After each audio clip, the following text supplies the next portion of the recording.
Okay, Converge at saka TNT, no? So, makikita natin dito sa TNT at saka Converge, lahat ng player ng Converge, especially yung perimeter players, hit a 3 or a 4-point shot, including Scottie Hopkins, yung import. So, endgame, kitang-kita ron, nagreklamo si Chot Reyes, bakit nasan daw yung foul. Obviously, Finaul ni Kabunting yun. Kitang-kita, puma-foul si Kabunting, pero hindi pumito yung referee. So, anong ibibigay mo? Anong i-give up mo? Yun ang pinag-uusapan dyan. Would you give up a 3? Or you gave up a 4? Would you give up a 2-point shot, a 3-point shot, or a 4-point shot? And, dun mo makikita yung ball denial. Dapat, alam mong shooter yun si Hobson kahit sa 4 points.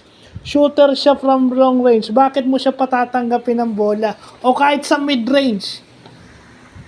Bakit mo patatanggapin yung player na may consistent jump shot? Dapat pa-drive mo na lang. Lamang ka na ng lamang ka pa eh. Kung mag-free throw siya ng 2, overtime, or hopefully magminti siya ng 1. So, doon mo makikita yung gamesmanship. Bakit mo i-give up yung 4? Pero ang kagandahan doon, yung 4-point shot, gave excitement. Yun yung sinasabi ni Coach Ryan Gregorio. Hindi na safe yung 3 puntos na lamang kasi may 4-point shot na. And players today, pinapractice na talaga yung long range shot. Yung long shot, pinapractice na yan.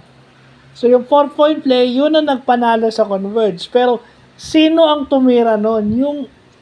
Yung dapat tumira. Good coaching by Converge. Pero, wrong defensive scheme. Kasi, tingnan yung ginawa ng Converge. Alam nilang nakatira si RSJ ng 3 points. So, anong ginawa nila? Pinadrive nila si RSJ. Hoping na magmintis ito. Kasi si RSJ, pag pinadrive mo siya, bibira siya magmintis. Yung isang drive niya, nagmintis siya. So, dapat alam mo rin, ito sa game na to, ano yung ibibigay mo sa kalaban at kung sino yung patatanggapin mo ng bola na hindi ka masyadong mahihirapan. Obviously, buong laro, tumitira ng 3 points lahat yon. So, pada-driving ko yon. I'd rather have them take 2 free throws rather than a long shot.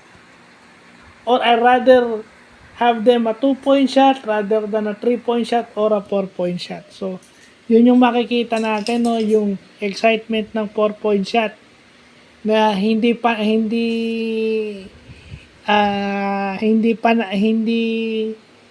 agree yung iba pero nakikita natin yung advantage. So, yun lang po.